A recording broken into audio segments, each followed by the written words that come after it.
This is Chima Emeka.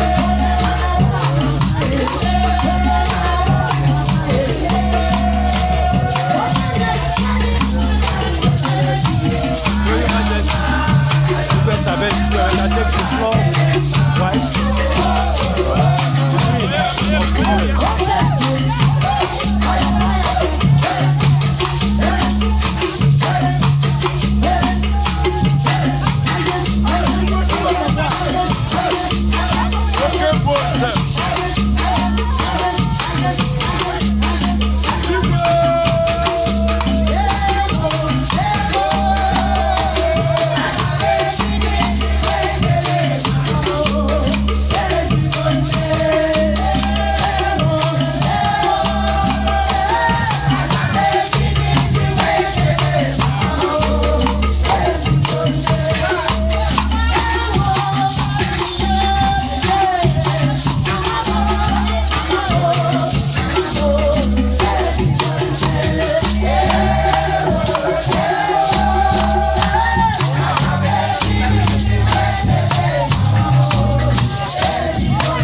maka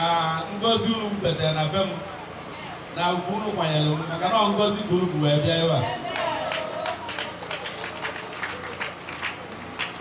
Na-ekene n'ebe ọ pụrụ iche ndị isi unu Princess Akannọ na Amaka na ndị nwunye Okochukwu niile ka bara wee planụ ebe ezigbo iwe ka ba planụ o wee Chineke wee nye aka o wee bịara mmezu. Chineke ya agọzi unu niile n'oru n'oru. Chineke ya agọzi unu niile n'oru n'oru. Na-ekene n'ebe ọ pụrụ iche nwaanyị a na-agụrụ ụlọ egwu anyị ma na nkwa grup na a na-etikwu ya na diocese anyị na-etikwu ya na Sengem nke Amaka Ogbuagụ nọ n'isi ya afụgo gị ugboro 3 ma 4 ebe ọ na-agụ egwu na-agụtakwu ya ọfụma mana anya nwaanyị a gụrụ ụlọ egwu taa anyị pụrụ iche a gwara ya sị ya na ọ ya anatazi Sengem anatazi Sengem na ọrụ n'aka ụka na-eru na-agụrụ anyị egwu wesi ka kene unu ụlọ onye mgbe obi dị nsọ obigbo anyị sa aṅụle na unu bịara egwuro ka ndị kabinet n'okpolilana ba nwesịrị mkpa dị iche iche ba ka echeta anyị mana ba ka nsogbu ya sị ka mụ na unu ka anyị ka wee nọdụ anyị mgbe sị na onye bịara ebe mmadụ na-aya emeri ya ọjị esigoro unu ibe olili unu dị na tebụl unu si n'ọkụ unu kwụsị egwu unu wee liwe ekwekwuru m ekwe maka mgbe ụbọrọ ọ na-aba mmadụ kwụsie emesịa nwa onye nri arụ adị ya alọrị na onye kwerezi arụ anyị kwerezi ekwueli anyị wee sị ka na addition to nri anyị esiri unu na anyị makwuru na onye gbatara ọsọ egwube mmadụ na o nwere ebe a na-enye ya ka a aga ọ dị ruo ụlọ okwu onye chelie wee sị na mụ na onye be m oche eze m were ụlọ dị Chinwe Emeka na anyị akpụnye ụlọ ogbu ewi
na mba ji dị 30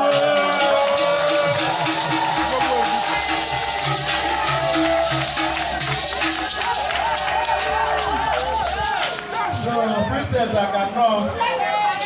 ndị apị welo ekwuregwu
o mejie ihe eti meji tie m na cabinet